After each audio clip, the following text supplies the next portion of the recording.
Buenos días, amada iglesia, Dios les bendiga. Estoy contento de estar otra vez en este púlpito. La semana pasada estuvo nuestro hermano Oscar predicando y estoy muy motivado por eso. Sé que es dentro de sus primeros pasos de predicador y tenemos que dar ese espacio para ir formando personas para la predicación, porque no sé si usted lo sabe, pero yo soy mortal, me voy a morir y en algún minuto, pero claro. Y si eso es antes o después, la iglesia continúa y debe continuar. Y tenemos que estar siempre también atentos de formar a quienes nos van a reemplazar. Amén. Y no solamente en este púlpito, sino creemos que Dios nos está enviando a plantar nuevas iglesias. ¿Cuántos creen eso? Amén. Así que tenemos que preparar a hombres y mujeres en la palabra y que prediquen fielmente el mensaje del Evangelio. Quiero invitarles, por favor, entonces a abrir su Biblia a Colosenses, capítulo 4, versículos 7 al 18. Vamos a estudiar la última enseñanza del libro de Colosenses. Usted dice, wow, al fin, terminamos. Como que fue eterno. No fue eterno. La verdad que fue muy edificante para mí en lo personal, y así lo dije en una comunicación de WhatsApp que mandé. Para mí en lo personal ha sido muy edificante volver a estudiar Colosenses. Es uno de los libros que a mí me apasiona mucho respecto de lo que es la iglesia y la centralidad de Cristo. Y Dios me habló muchas veces, otra vez, de muchas maneras, y yo estoy muy agradecido y espero que haya sido de provecho para su vida también. Así que vamos juntos a leer Colosenses capítulo 4, versículos 7 al 18. Dice así: todo lo que a mí se refiere os lo hará saber Tíquico, amado hermano y fiel ministro y consiervo en el Señor, el cual he enviado a vosotros para esto mismo, para que conozca lo que a vosotros se refiere y conforte vuestros corazones. Con Onésimo, amado y fiel hermano, que es uno de vosotros. Todo lo que acá pasa os lo harán saber. Aristarco, mi compañero de prisiones, os saluda, y Marcos, el sobrino de Bernabé, acerca del cual habéis recibido mandamientos. Si fuere a vosotros, recibidle. Y Jesús, llamado el justo, que son los únicos de la circuncisión que me ayudan en el reino de Dios y han sido para mí un consuelo. Os saluda Epafras, el cual es uno de vosotros, siervo de Cristo, siempre rogando encarecidamente por vosotros en sus oraciones, para que estéis firmes, perfectos y completos en todo lo que Dios quiere. Porque de Él doy testimonio de que tiene gran solicitud por vosotros y por los que están en la Odisea y los que están en Hierápolis. Os saluda Lucas, el médico amado, y Demas. Saludad a los hermanos que están en la Odisea y a Ninfas, a la iglesia y a la iglesia que está en su casa. Cuando esta carta haya sido leída entre vosotros, haced también que también se lea en la iglesia de los laodicenses, y que de la Odisea la leáis también vosotros. Decid a Arquipo, mira que cumplas el ministerio que recibiste en el Señor. La salutación de mi propia mano, de Pablo. Acordaos de mis prisiones. La gracia sea con vosotros. Amén. Estamos cerrando la serie de Colosenses y lo que deseo compartir en esta mañana es algo que está muy relacionado con el contexto de lo que es la iglesia, lo que somos nosotros, lo que somos en realidad, ¿no? Es lo que vemos. Somos personas que somos pecadoras, somos personas que fallamos. Y yo creo que no es raro, no es extraño, yo creo que es bastante común. Y probablemente muchos de los que están aquí han tenido esta experiencia, que la iglesia no es siempre motivo de alegría. La iglesia viene a ser muchas veces motivo de frustración para nosotros. Muchas veces la iglesia, donde nosotros somos parte, viene a ser un lugar donde en vez de pasar muchos momentos de alegría, también lloramos, también nos enojamos, también peleamos, también hay conflicto. Y no es raro ver eso en la iglesia. Mientras más nos acercamos y nos metemos en la congregación, nos vamos dando cuenta que la iglesia no es perfecta. No lo es. Sin duda no lo es. Agustín de Hipona, un predicador del siglo IV, V, él tenía una frase que se transformó en una frase muy conocida a lo largo de la historia, y él utilizaba y definía a la iglesia como la iglesia visible y la iglesia invisible. Y él decía esto de la siguiente manera. Él decía que la iglesia visible es lo que vemos, pues, nosotros, personas que erramos. Y Agustín entendió que la iglesia era algo que era conflictivo. Y él definió la iglesia visible como la iglesia que se nota que peca, la iglesia que se nota que es difícil de llevar. Es muy probable que cuando usted viene a esta iglesia por primera vez, hay ciertos aspectos que usted dice, wow, qué linda la iglesia. Wow, los hermanos tan cariñosos. Oh, qué bueno el sermón. Qué lindas las canciones. ¿Le pasó, no? Y uno llega a una congregación con una cierta expectativa porque uno ve ciertas cosas. Pero cuando uno se va acercando más, cuando uno empieza a conocer a la hermana de al lado, y cuando uno se enteró de lo que pasó con este otro hermano, y dice, oh, no son tan santos. Y mira, y esta hermana lo que me dijo, y mira lo que, y el pastor no me saludó, y empiezan los rollos. ¿Le ha pasado a usted o no? Ok.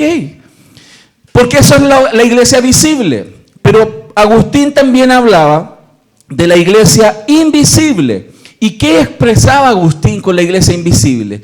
La iglesia invisible hacía referencia, Agustín, a la iglesia como Dios la ve. Porque Dios ve exactamente dentro de todo el mundo quiénes son salvos, santificados por Él y van derecho a la vida eterna. Él sabe quiénes son. Y Él ve entre medio de toda la población del mundo, dentro de todos los pueblos, lenguas y naciones, quiénes son su tesoro, quiénes son sus hijos. Y Él los ve. Nosotros no los vemos. Dios sí los ve. Y hay una diferencia entre la iglesia entonces invisible, que es la iglesia como Dios la ve, porque Dios mira a la iglesia, mira a las personas que Él eligió, sabe que son pecadores, pero ¿cómo Él los ve? A la luz del Evangelio, a la luz de Cristo. Los ve puros, santos, sin mancha delante de Él, dice la Biblia. O sea, Dios tiene unos lentes que tienen la forma de la cruz de Cristo, que le permiten ver a las personas como perfectos. Entonces, lo que Él ve es distinto muchas veces a lo que nosotros terminamos viendo en la relación de unos con otros.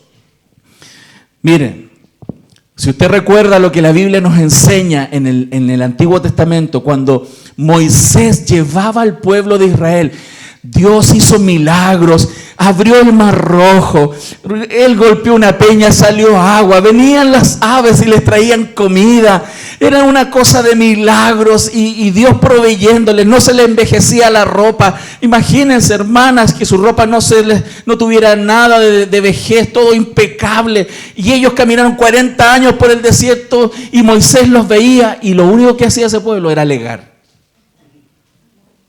Se quejaban, alegaban, se peleaban entre ellos. Hubo sedición, querían rebelarse contra la autoridad. Que este Moisés que viene a querer mandarnos. Entonces, la iglesia visible, lo que Moisés veía, para Moisés era terrible. Es como si él dijera, ay Señor, ¿hasta cuándo este pueblo? ¿Cómo tengo que seguir guiando a este pueblo? ¿Por qué no los matas a todos, Señor, y voy yo solito nomás para la tierra prometida? Porque Moisés se frustraba y el texto muestra la frustración de Moisés al mirar lo que es el pueblo de Dios. Y es tremendo, porque Dios ve otra cosa y nosotros vemos la realidad humana. Jeremías también reclamó muchas veces por el pueblo al cual él tenía que predicarle. Y no solo los profetas, Jesús también.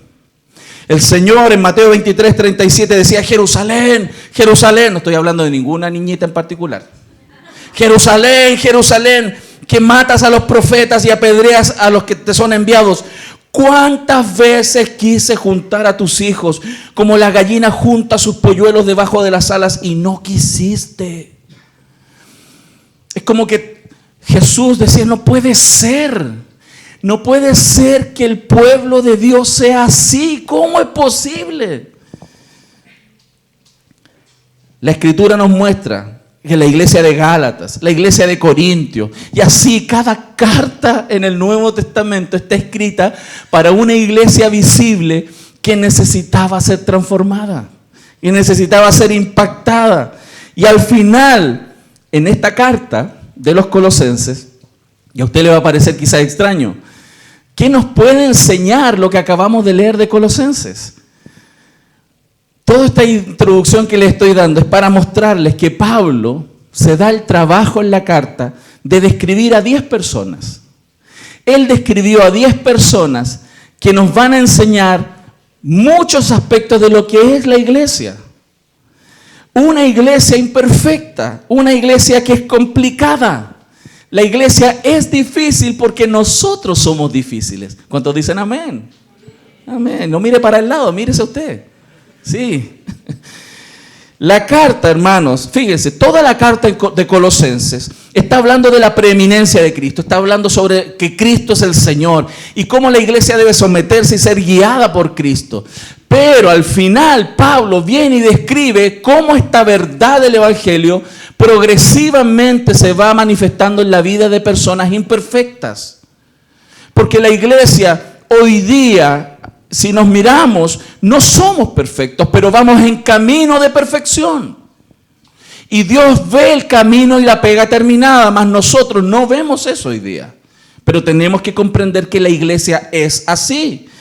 Esta especie de lista que el apóstol Pablo muestra nos va a enseñar cosas muy importantes. Y vamos a ver 10 personas y yo voy a dar un adjetivo de ellos, para que veamos cómo Pablo ve y ama a esta iglesia también imperfecta. Por eso el primer punto que voy a ver hoy día lo titulé así: caras vemos, corazones no sabemos, ¿cierto? Porque hay cosas que vemos pero no vemos el interior. Caras vemos, corazones no sabemos. Y eso es lo que Pablo también se frustraba. Pablo también era afectado por esa realidad, porque él trabajaba con mucho esfuerzo para que el evangelio se extendiera. Él predicaba, él se esforzaba, él luchaba, él sufría por la iglesia. Y hay cosas de la iglesia, de la respuesta de las personas que a él lo animaron mucho, pero hubo cosas que de la respuesta de la gente que lo desanimaron mucho, lo golpearon, a él particularmente. O sea, ¿qué nos puede enseñar? Muchísimas cosas, porque las características de estas personas van a hablar de nosotros, de la iglesia. La primera persona que aparece en esta lista de que caras vemos y corazones no sabemos es el hermano Tíquico. No es Estíctico, ¿no? Es Tíquico, ¿ok?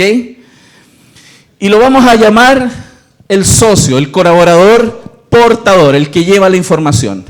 Fíjense, Tíquico era un hombre piadoso, un hombre que amaba al Señor. Fíjense lo que dice el verso 7 y 8. Todo lo que a mí se refiere os lo hará saber Tíquico. ¿Cómo era él? Amado, hermano y fiel ministro y consiervo en el Señor, el cual he enviado a vosotros para esto mismo, para que conozca lo que a vosotros se refiere y conforte vuestros corazones. Tíquico era el que llevaba las cartas. En ese tiempo no había WhatsApp, no había email, nada de eso. Había que llevar por mano las cartas. Y qué tremendo que la iglesia poseyera personas como él, que estaban dispuestos a viajar miles y miles y miles y miles de kilómetros para allá y para acá, moviendo las cartas para llevar el mensaje. Porque la iglesia está constituida de personas así como Tíquico.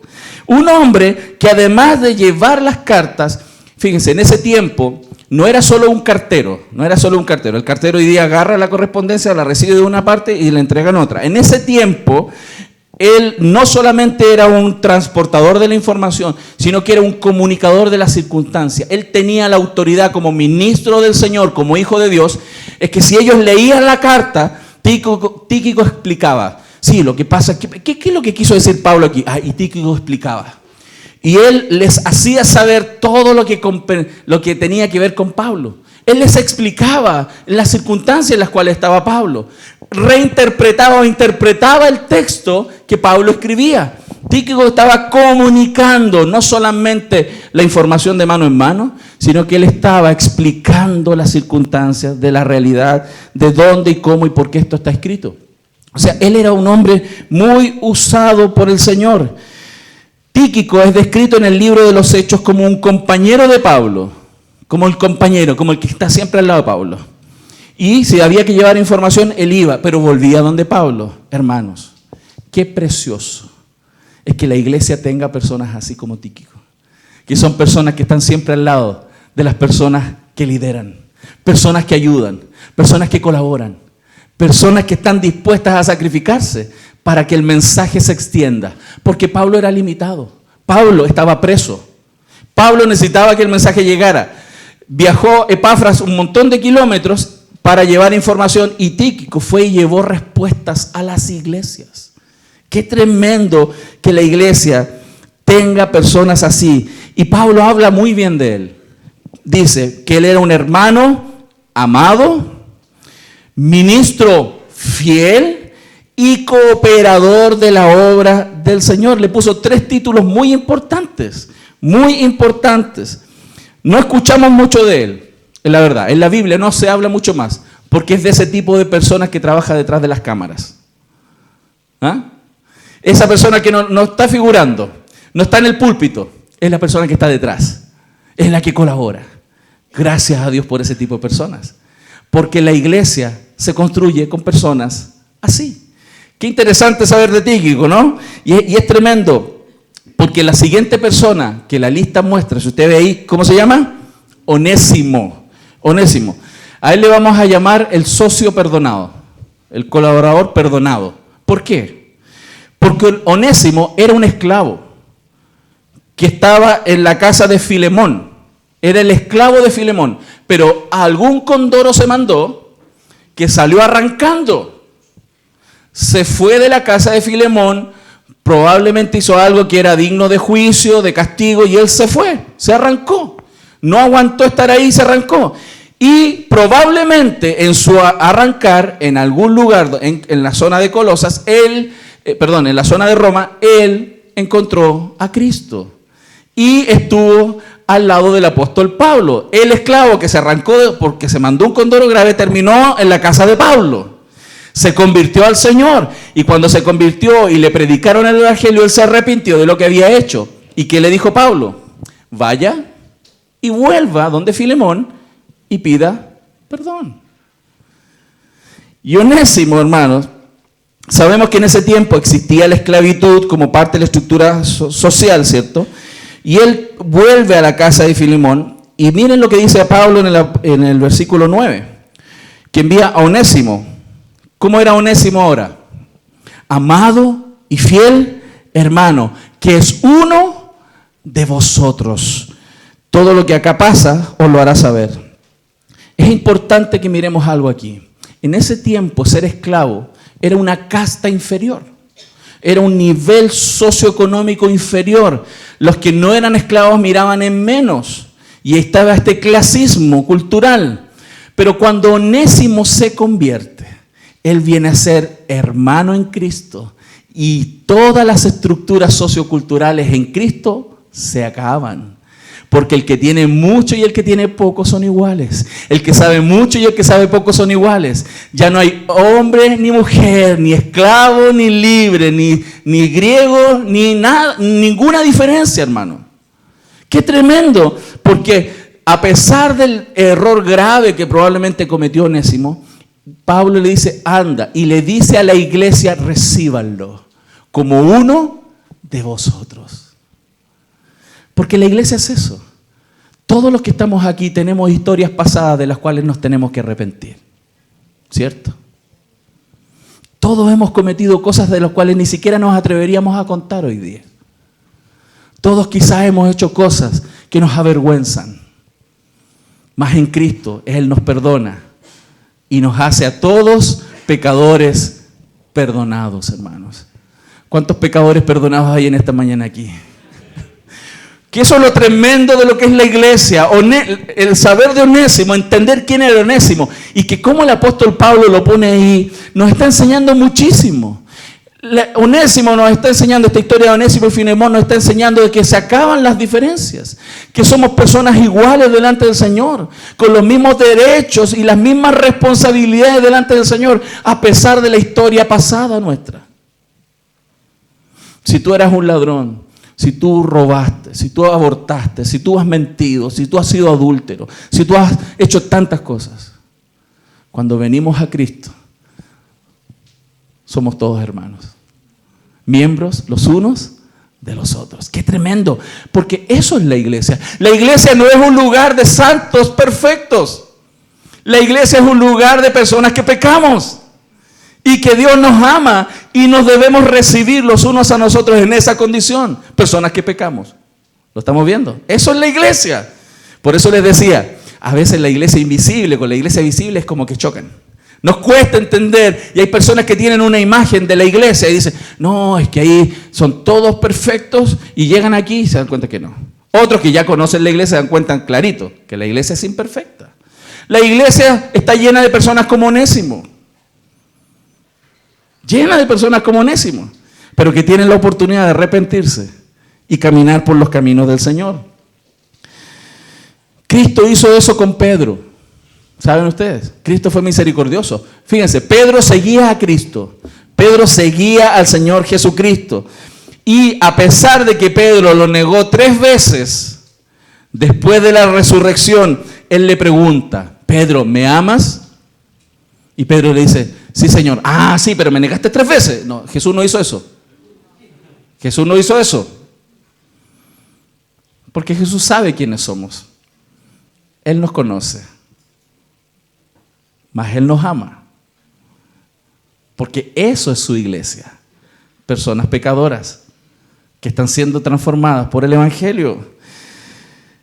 Las personas dispuestas a trabajar como Onésimo son las personas perdonadas, no las impecables. Dios llama a trabajar a las personas perdonadas, no a los perfectos. Los perfectos vienen a ser un estorbo, porque se creen perfectos. Dios llama a personas como tú y como yo, personas que pecamos, más que Dios nos perdona. Si tú eres uno de esos, si tú eres un pecador perdonado, Dios te va a usar. Si tú eres un pecador perdonado, Dios te va a usar. Aquí Dios usó a Onésimo para llevar un mensajero. Fíjense que le dio la misma pega que le dio a Tíquico. Él lo hará saber lo que pasa, la situación que está pasando acá. Onésimo es una persona que les va a contar de qué se trata, qué está sucediendo. Él va a contar el mensaje. La tercera persona, fíjense, cualquier similitud con la vida real, solo coincidencia. Aristarco, no le ponga así a su hijo, hermano, por favor. ¿Quién era Aristarco? El socio prisionero, el colaborador. Todo esto es gente que Pablo tuvo a su lado, gente con la cual Pablo compartió en el Evangelio, gente con quienes fueron sus compañeros de lucha, de batalla. Tíquico, Onésimo y ahora Aristarco estuvieron al lado de él, eran socios de Pablo, colaboradores con Pablo. Y este fue el socio prisionero. Aristarco, mi compañero de prisiones, os saluda. Esa pura frase claramente no nos va a decir tanto. Pero cuando uno ve la historia y el contexto y quién era Aristarco, lo que sabemos no es mucho, pero claramente podemos inferir que él estaba en la ciudad de Éfeso. Hubo un momento que estuvieron en Éfeso, y Éfeso era una ciudad que adoraba a los dioses paganos y particularmente a la diosa Diana. Y en ese contexto, lo que relata la Biblia, que Pablo estaba predicando y empezó a predicar en contra de los ídolos, y llegó una multitud y los quería matar y los llevaba, y ahí en el medio de la persecución iban todos los cristianos medio arrancando, y en el medio, ahí estaba Aristarco, donde las papas queman. Él era un creyente que andaba al lado de Pablo, y si ahí había revuelta, él estaba ahí. Si estaban en calma, él estaba ahí. Estaban comiendo, Aristarco estaba ahí. Estaban todos descansando, Aristarco estaba ahí. Porque él está metido en la pega. Es de esos creyentes que no se sabe tanto, pero está en la iglesia. Y si vamos todos a Mou, ahí está. Y si vamos a servir a la calle, ahí está. Si vamos al hospital, ahí está. Si vamos para allá, ahí está. Y lo tremendo, que a Aristarco no lo metieron preso ahí. Pero es de esos creyentes que cuando Pablo estuvo preso, él estuvo con Pablo y pidió, porque la esclavitud de Pablo en este momento fue en una casa. Fue cuando estuvo preso en casa, no en la cárcel. Y en esa casa le permitían visitas. Aristarco decidió encarcelarse para estar con Pablo. ¡Qué tremendo! La iglesia necesita personas así. Dios construye la iglesia. Dios expande el evangelio con personas como Tíquico, con personas como Onésimo, con personas como Aristarco. Gloria a Dios por eso, ¿no? Esas cosas claramente alientan el corazón. Y es fantástico que algunos amen a tal punto el Evangelio y amen a tal punto a sus hermanos que estén dispuestos a pasar situaciones adversas juntos con ellos. Hay cristianos así. Y la iglesia se construye con ellos. El cuarto de la lista de aquí de salutaciones finales fue Marcos, el socio colaborador provechoso. Este es un socio que colabora y es de mucho provecho. Fíjense el verso 10. Y Marcos, el sobrino de Bernabé, acerca del cual habéis recibido mandamientos, si fuere a vosotros, recibidle. ¿Quién era Marcos? Marcos, que se conoce realmente como Juan Marcos, fue el que salió por primera vez en el primer viaje misionero de Pablo, llevó a Juan Marcos. Y estaban en la mitad del viaje misionero y Juan Marcos tuvo miedo y dejó botar la pega. Son de esos que dicen, yo voy, pastor, y están ahí en la mitad de la misión y se van. Les dio susto, tenían flojera, tenían un problema y se fueron. Dejó botado el trabajo. Y lo tremendo que Pablo, imagínense, Pablo el apasionado con el ministerio, de avanzar con el evangelio, que le dejen botar la pega, Pablo se molestó. Entonces, en el segundo viaje misionero que venía, aparece Bernabé, que era primo, ¿cierto? Tío de Marcos, y le dice a Pablo que lleve a Marcos. Y Pablo dice, no, compadres que dejan botar la pega, yo no voy a llevar. No los voy a llevar. Y así fue. De hecho, el que Pablo tuviera la negativa de no llevar al que había dejado botada la pega generó un problema entre Bernabé y Pablo, a tal punto se enojaron los dos que se fueron a hacer misiones por lugares separados. Todo por el lindo, por Juan Marcos. Pablo y Bernabé terminaron peleados y los dos se fueron a hacer misiones por distintos lados. Pero qué tremendo que ya en el tercer viaje misionero, Pablo pide que traigan a Juan Marcos, porque le es de mucho provecho, de mucho provecho. Qué tremendo, porque a veces la iglesia es así. Personas que en algún minuto fueron inmaduras e inmorales, fueron inconstantes. No quiere decir que toda la vida van a ser así. Porque Juan Marcos maduró. En un minuto tuvo que ser confrontado y desechado. Pero llegó otro minuto donde Pablo dijo, envíenmelo, porque él es de mucho provecho para mí. Así es la iglesia, hermanos. Quizás miramos uno al lado de otro y vemos que a lo mejor este hermano es inmaduro y es inconstante. Pero no significa que toda la vida va a ser así, porque la iglesia es así. La iglesia visible tiene personas como Juan Marcos, que en algún minuto te hacen salir canas verdes, hermano. Canas verdes. ¿Cómo deja botado esta misión? Se pone, no, yo tomo a cargo del ministerio y a la mitad, a los 6 meses al año, ya no doy más, pastor, que alguien más lo haga. Hay gente así. Hay gente así. ¿Y por qué podemos ver a Marcos después una persona transformada? Porque hay un Dios que trabaja en las personas. Hay un Dios que trabaja en nosotros. Hay un Dios que nos transforma. Hay un Dios que trató a Juan Marcos. Hay un Dios que enfrentó su inmadurez. Hay un Dios que le hizo entender lo que es importante y lo que no lo es. Hay un Dios que se le reveló a Juan Marcos y que transformó su vida de ser un tipo solamente quizás motivado por las circunstancias, pero muy inconstante y apasionado quizás por cosas que no correspondían, a ser un hombre realmente apasionado por el Evangelio, dispuesto a dar su vida por Cristo. Dios hace eso en la iglesia. Usted tiene que quedarse para verlo. ¿Lo estamos viendo, mi familia? La quinta persona, y es muy interesante esta lista de 10 personas, fíjese, es la lista de salutación más larga donde Pablo describe personas. Y describe cosas muy singulares. Y yo creo, ¿saben?, que esta es la palabra de Dios. Y nada de lo que está aquí puesto no tiene un propósito. No sé si Dios te está hablando hoy día al ver estas personas. El quinto era Jesús el justo.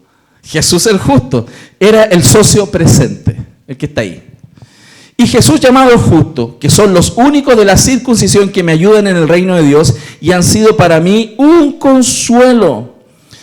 Hermanos, aunque este colaborador, este socio, no es nombrado en ninguna parte más de la Biblia. El único lugar donde aparece es aquí, pero tiene una característica muy singular, al igual que los dos anteriores. Eran judíos que se convirtieron en cristianos y predicaban el evangelio con ellos. Usted dirá, ¿pero qué tiene de importante? Muchísimo. ¿Saben por qué? Porque a los judíos cristianos, los que se convertían, les costaba mucho predicarle a los gentiles. ¿Por qué? Porque ellos les enseñaron por milenios que ellos eran el pueblo escogido y los demás eran inferiores. Los gentiles, que los salve alguien. Nosotros somos el pueblo de Dios. Entonces, un judío predicarle a un gentil era un problema. No sabían cómo hablar, habían barreras culturales, ellos se creían mejor que los judíos, a pesar de que eran cristianos. Entonces, cuando Pablo los nombra, dice, este es uno de los tres de la circunstancia. Hermanos, 3. ¿De cuántos judíos cristianos? Solo 3 querían predicarle a los gentiles. Jesús el justo era un socio presente, alguien que estuvo dispuesto a predicarle a los gentiles. Alguien que se entregó. Y es tremendo, porque es un poco extraño para nosotros entenderlo hoy día. Pero quizás no tanto si entendemos que a veces a nosotros nos cuesta predicarle a cierto tipo de personas. No, yo le predico a todos los ABC1, pero no me tiren a uno clase Z. Uno que habla así veo extraño. O predicarle al que está en la calle, o al que está hediondo, o al que está así. Hay ciertas barreras que no, me cuesta. A los judíos les costaba predicarle a los gentiles. Y habían solo 3, Jesús el justo, que le predicó a los gentiles. Por Pablo, y quizás por esas 3 personas judías que le predicaron a los gentiles, estamos aquí nosotros. Por ellos, que predicaron la palabra a los gentiles, el evangelio llegó a nuestras vidas aquí en Occidente. ¡Qué tremendo! La 6ª persona se llama Epafras. Epafras, hermanos, era el colaborador pastor. Epafras era un pastor. Epafras era el pastor de la iglesia de Colosas. Un hombre muy entregado a la obra, un hombre ejemplo. Epafras había viajado 1500 kilómetros para pedir ayuda a Pablo por situaciones que estaban afectando la iglesia que él pastoreaba. Era un tipo capaz de moverse de su lugar de comodidad e ir a otro lugar a aprender. Porque él reconocía que ahí no lograba trabajar y que avanzara y necesitaba capacitarse. Y él viajó 1500 kilómetros en barco, caminando, para ir donde Pablo, para que le enseñe, para que lo que aprenda después vaya y lo enseñe en su iglesia. Tipo comprometido. Y fíjense, cómo dice la Escritura, es como si Pablo les dijera, iglesia, ustedes no cachan la calidad de pastor que tienen. Porque le da muchas características. Fíjense el verso 12. Os saluda Epafras, el cual es uno de vosotros, siervo de Cristo, siempre rogando encarecidamente por vosotros en sus oraciones, para que estén firmes, perfectos y completos en todo lo que Dios quiere, porque de él doy testimonio. Fíjense, es la defensa más grande que da Pablo de una de las 10 personas que está ahí. Es el que más defiende. Es un tremendo hombre de Dios y tiene gran solicitud por vosotros, por los que están en la Odisea y los que están en Hierápolis. Epafras, hermanos, era un pastor que batallaba en oración. Epafras era un hombre esforzado y oraba y se esforzaba por las personas. Él padecía y agonizaba. La palabra cuando dice ahí que habla referencias a que él sufría, ¿cierto? Él rogaba. Todo eso da una idea de agonía, que en el texto en el griego da una idea de agonía, un hombre que se sacrificaba. Epafras era pastor y amaba a la iglesia y los cuidaba sacrificialmente. La iglesia de Cristo en nuestro país y en Chile y en el mundo necesita pastores así. Pastores que se sacrifiquen, no pastores que estén sentados en sus casas sin hacer nada. Pastores que estén trabajando y esforzados por la obra del evangelio, preparándose, enseñando, exhortando. La iglesia necesita y que estén orando por la iglesia. La 7ª persona era Lucas. Paradójicamente tenía Lucas. Él era médico. Sí, él era un médico. Un médico, él era el socio proveedor. Os saluda Lucas, el médico amado, dice el verso 14. Probablemente Lucas asistía a Pablo médicamente. Recuerde que Pablo habla de que tenía algunos impedimentos físicos. Y probablemente Lucas estaba con él, porque además Lucas quería mucho a Pablo. Era un hombre muy cercano. Él era el proveedor de Pablo. Si Pablo tenía necesidades, Lucas proveía. Lucas estaba ahí. Cuando él requería algo, él venía y le ayudaba. Cuando Lucas narra el libro de los Hechos, no sé si usted lo ha notado, pero cuando él narra él escribió el libro de los Hechos. Cuando Lucas narra el libro de los Hechos, hay una parte en el texto donde cambia de decir y de referirse en la historia como ellos y viene a hablar de nosotros. Porque al principio él narra cosas que pasaron y después narra cosas donde él estaba metido en la historia. Porque Lucas caminó con Pablo, Lucas estuvo con Pablo. No sé si usted vio la película hace poco del apóstol Pablo. Muestra cómo Lucas estaba con él en todas, las buenas y las malas. Era un hombre que estaba ahí permanentemente. Y es realmente especial también que hayan personas que están al lado de las personas que lideran para proveer lo que se necesita. Dios usa personas así. Dios usa personas así para que el reino se establezca. Fíjense que, no sé si usted lo nota, pero el ministerio de los apóstoles era muy singular. Ellos andaban para todos lados, se movían de un lado para otro. El único apóstol que no tenía mujer, no estaba casado, era Pablo. Todos los otros con mujeres e hijos. Y tenían que andar de un lado para otro, caminar millas, llegar a un lugar. Significa caminar un montón, ese mismo día a lo mejor quedarse a alojar en alguna parte. Fíjense que los apóstoles tienen que desayunar, los apóstoles tienen que almorzar. ¿Y por qué no tomarse una oncecita? Todos los días. Y para llegar de una ciudad a otra podían ser semanas. Y en la mañana desayunar, y al mediodía almorzar, y a la tarde la oncecita. ¿Y de dónde salía todo eso? Personas como Lucas y otras mujeres proveían todo lo necesario para el mantenimiento de aquellos que predicaban. Y qué tremendo que Dios usa personas así. Hermanos, la iglesia crece y se desarrolla también por personas de ese tipo que dan y siembran para las necesidades del avance del reino, del evangelio. Y Lucas estaba ahí. Él veía y suplía necesidades generales. Y Dios separó a personas también para sembrar de manera especial para el mantenimiento del reino de Dios. La octava persona, vamos, sigamos, porque nos quedan 2 más, nomás, 3 más. Octava persona, Demas, él no está de más, pero se llama Demas. Este es el colaborador perdido. Porque la iglesia a veces tiene personas así. Y de personas tan, digamos, personas, las anteriores han sido todas muy animantes, como que te animan. Demas causa tristeza. Porque también hay personas así en la iglesia y causan tristeza. Él tiene una historia muy triste, porque lo que sabemos por la Biblia es que Demas, de hecho se los voy a mostrar en el texto, Demas era un compañero de Pablo, andaba con Pablo predicando para todos lados. Y en algunas otras cartas Demas es mencionado. Pero en la última carta que Pablo escribe a Timoteo, Pablo escribe esa la última carta y después él fue sacrificado. Pero en la última carta que le escribe a Timoteo, en 2 de Timoteo 4:10 dice así: porque Demas me ha desamparado, amando este mundo, y se ha ido a Tesalónica.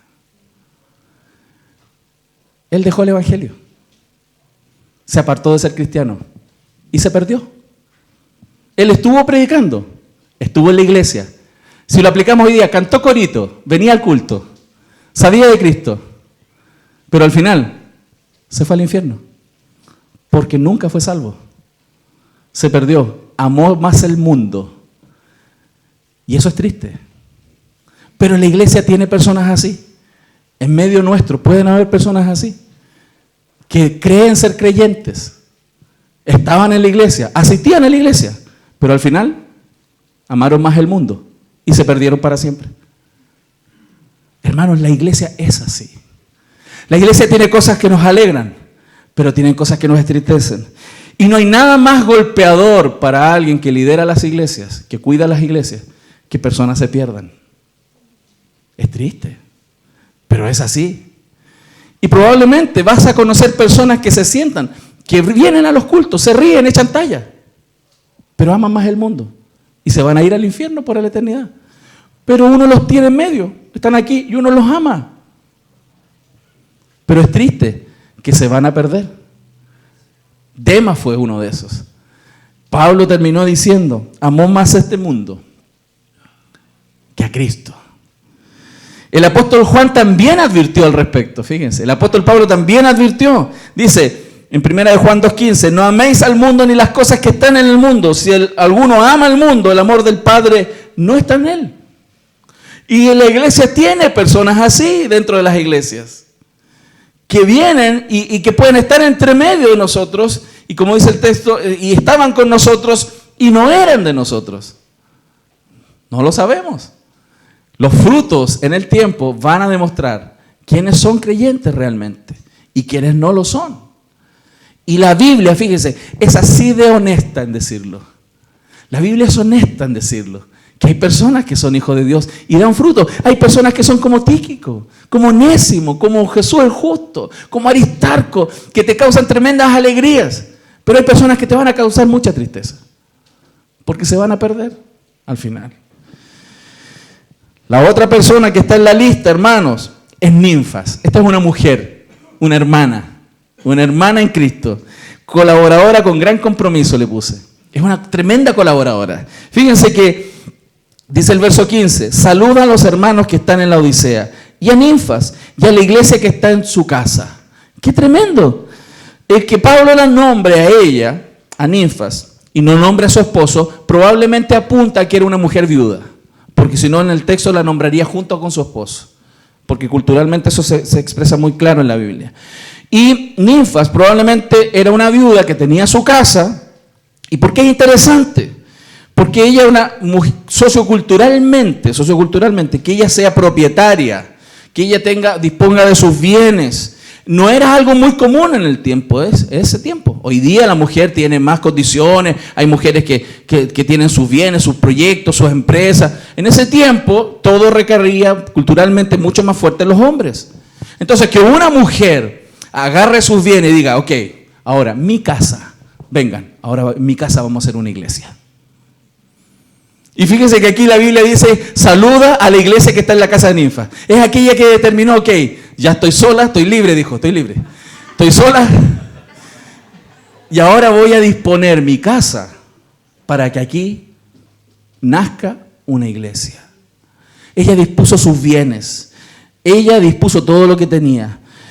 Ella vino a ser una mujer fuera de lo común, para la época, fuera de lo común. Por eso Pablo la nombra. Está en el texto para mostrar cómo ella determinó servir a Cristo con todo lo que ella tiene y con todo lo que ella es.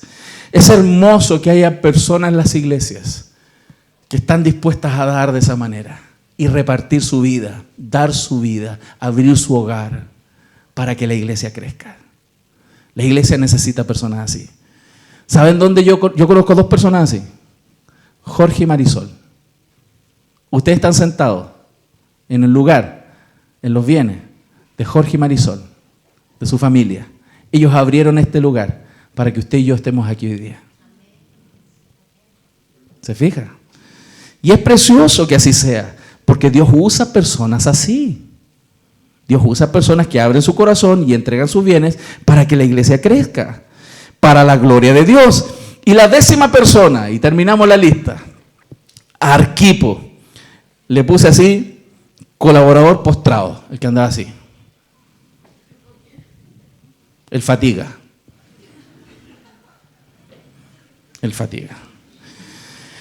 Arquipo es probablemente un hombre que recibió un llamado del Señor. Dios lo llamó al ministerio. Dios lo llamó. Pero estaba desanimado. Hay personas así que se desaniman. Van y le ponen color y son como cíclicos. Están 3 meses súper prendidos con el Señor y vamos de aquí, Señor, vamos a conquistar el mundo, vamos a evangelizar. Y al 4.º mes andan así, que no saben para dónde va la micro, que no saben si el Señor los va a usar. ¿Y qué es lo que hay que hacer con esas personas? Lo que hizo Pablo, animarlos pues. Animarlos. Y hay personas así, que hay que estar cada cierta cantidad de meses, vamos, inflándole el corazón de nuevo con la palabra, vamos, si tú puedes, el Señor está contigo. Y ay, prenden. Y después y vuelta abajo. Y ahí hay que estar de nuevo. Es que la palabra del Señor dice que la palabra. Agarran vuelo otra vez. Y después. No mire para el lado. La iglesia es así. La iglesia es así. En la iglesia hay arquipos. Y hay que estar siempre animándolo. Andan súper, no, si ahora sí, pastor, ahora sí que voy a estar en todos los cultos, voy a llegar a la hora, ahora sí. Y las otras 2 semanas están aquí, a las 11, 10 para las 11. Y 3 semanas, la 4ª semana ya están otra a las 11:15, 11:20, a la mitad del devocional, después están llegando al final del devocional. Hay que estar otra vez animándolo. Es así.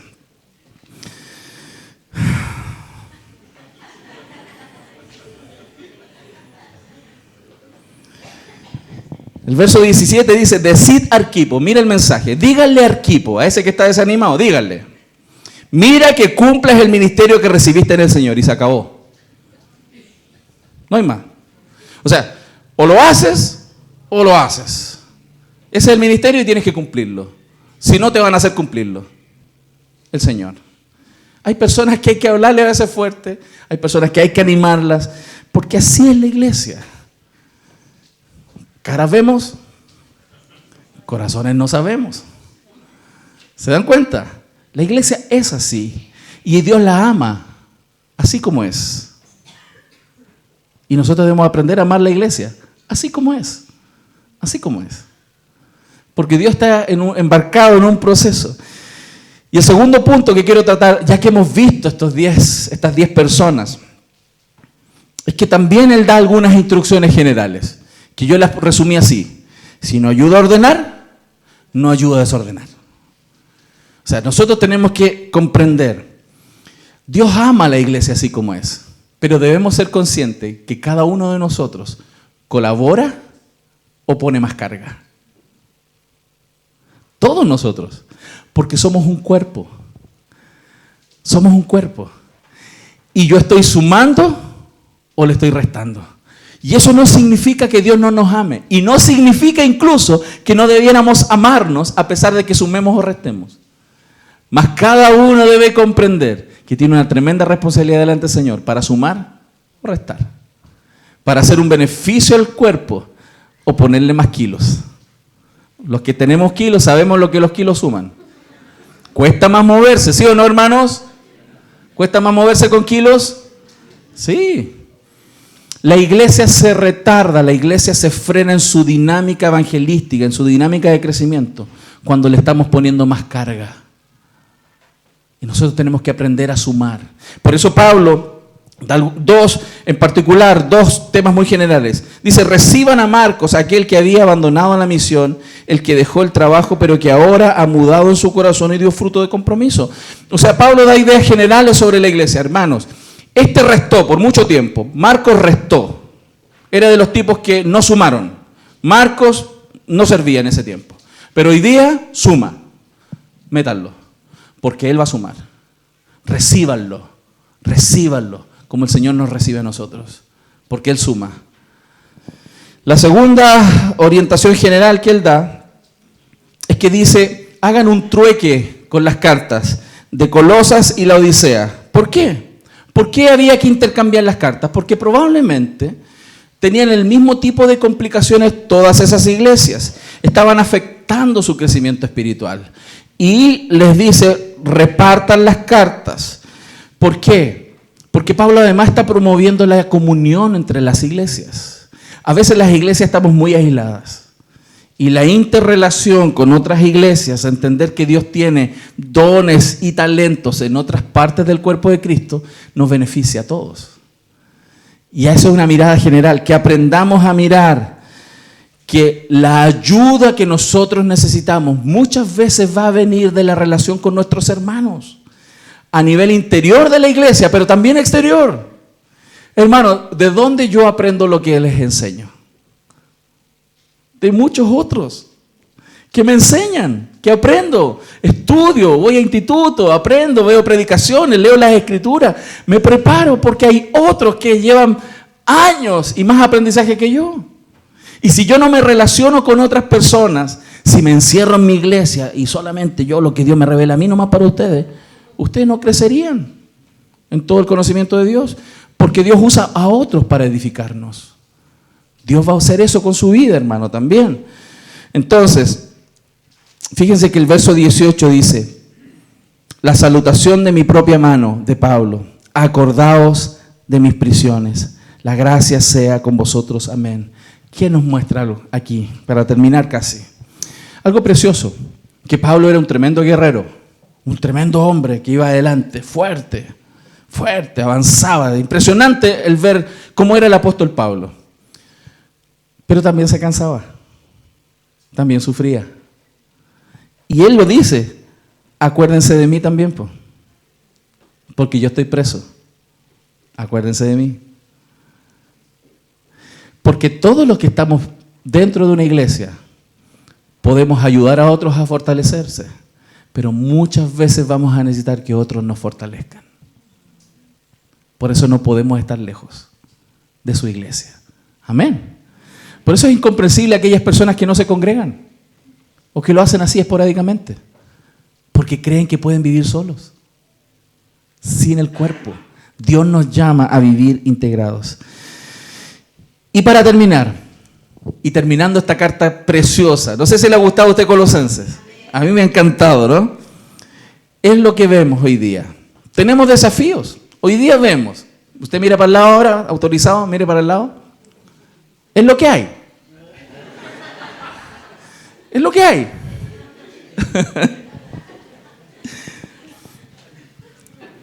Pero saben, hermanos, si nosotros creemos en la palabra y pasen los años, si estamos juntos aquí, vamos a mirar al lado y vamos a decir, gracias, porque hemos crecido, hemos madurado, hemos avanzado. Porque Dios lo hace en la vida de nosotros. Esta carta nos enseña muchísimas cosas. Y yo creo que, resumiendo las ideas respecto de lo que vemos hoy día, pero con la confianza puesta en el Evangelio, porque hay una realidad. Si nosotros tomáramos una fotografía espiritual de nosotros, un escáner espiritual, a todos nosotros, y nos midieran los índices, ¿no?, de espiritualidad en distintas áreas de nuestra vida, muchachos, nos falta mucho. En algunas áreas, unos más, otros menos. Estamos complicados. Sin embargo, al mirar el Evangelio, entendemos que hay esperanza de transformación para nosotros. Y desde la transformación en nosotros, el impacto que esto va a producir a la cultura, hermano. ¿Qué aprendemos? Que la iglesia entonces es un lugar de muchas lágrimas. Es un lugar, no es un lugar perfecto, es un lugar donde a veces nos va a doler el corazón. Donde a veces nos vamos a pelear, donde a veces hay cosas que no nos van a gustar. Donde hay cosas que nos van a desagradar, personas que nos van a desagradar, caracteres que son difíciles de tragar.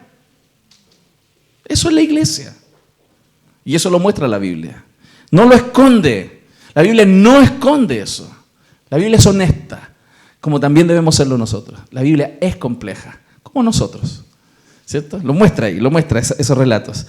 Y hay personas que tienen pasados difíciles y que Dios les va a ayudar a transformarlos, como Onésimo. Dios va a ayudar a personas que se han caído para que Dios haga una obra en su vida y se pueda levantar. Y nosotros tenemos que ayudar eso. Teniendo disciplina eclesiástica, si es necesario, consejería, exhortación, ayuda comunitaria. Pero tenemos que entender que Dios lo puede hacer. Dios puede parar a las personas, como lo hizo con Onésimo. Segundo, la iglesia tiene personas que se desaniman en el servicio. Es así, lo he visto desde que partí esta iglesia. Lo vi antes en la iglesia donde era y desde el primer día, hermano. Desde la primera partida de esta iglesia, cuando partimos hace 9 años y medio, vi personas que partían como caballo y terminaban como burro, hermano. Rápido, no, con toda la pasión y después hay que estarlos espicaneando desde atrás con la huasca. Porque la iglesia es así y lo vamos a seguir viendo, hermanos. A veces personas que van a estar arriba, después van a estar abajo, después arriba, después abajo, que quieren servir, después que no, que sí, que no, que nunca te decide. ¿Ah? La iglesia es así y tenemos que aceptarlo y amarla. Tercero, la iglesia tiene gente que abandona el trabajo y causa complicaciones a otros, como Juan Marcos. Personas que alguna vez me dijeron, pastor, cuenta conmigo. Y no están. O están ahí por una semana y después no están. La iglesia es así. Y tenemos que entender que nos vamos a encontrar con eso, que vamos a encontrarlo, esta complicación de que hay personas que dejan el barco. Y es doloroso. Pero también, y lo peor, y lo triste, como ya lo vimos, es que hay personas que parecen ser cristianos y no lo son. Por lo cual debemos orar para que el Señor convenza a aquellas personas que parecen cristianos y no lo son. Y eso es triste. A mí me duele pensar en eso, de que hay gente en la iglesia que no es creyente y no ha nacido de nuevo. Y Pablo lo muestra. Pero también la iglesia tiene personas que son tremendamente positivas, personas que animan, que te animan mucho a seguir, personas que te alientan, gente que está muy dispuesta a servir a Cristo, gente que está dispuesta a sacrificarse por Cristo, a desgastarse por Cristo, como Tíquico, como Aristarco, apoyar económicamente como Lucas y otros. Esas personas son muy especiales para Pablo. Pablo lo decía y lo muestra, su cariño, su afecto por ellos, porque fueron personas muy valiosas y son valiosas y dignas de imitar, hermanos, son dignas de imitar, son preciosos para la iglesia. Dios los use, hermanos. Si tú estás aquí, Dios te use en eso. Dios te sigue usando.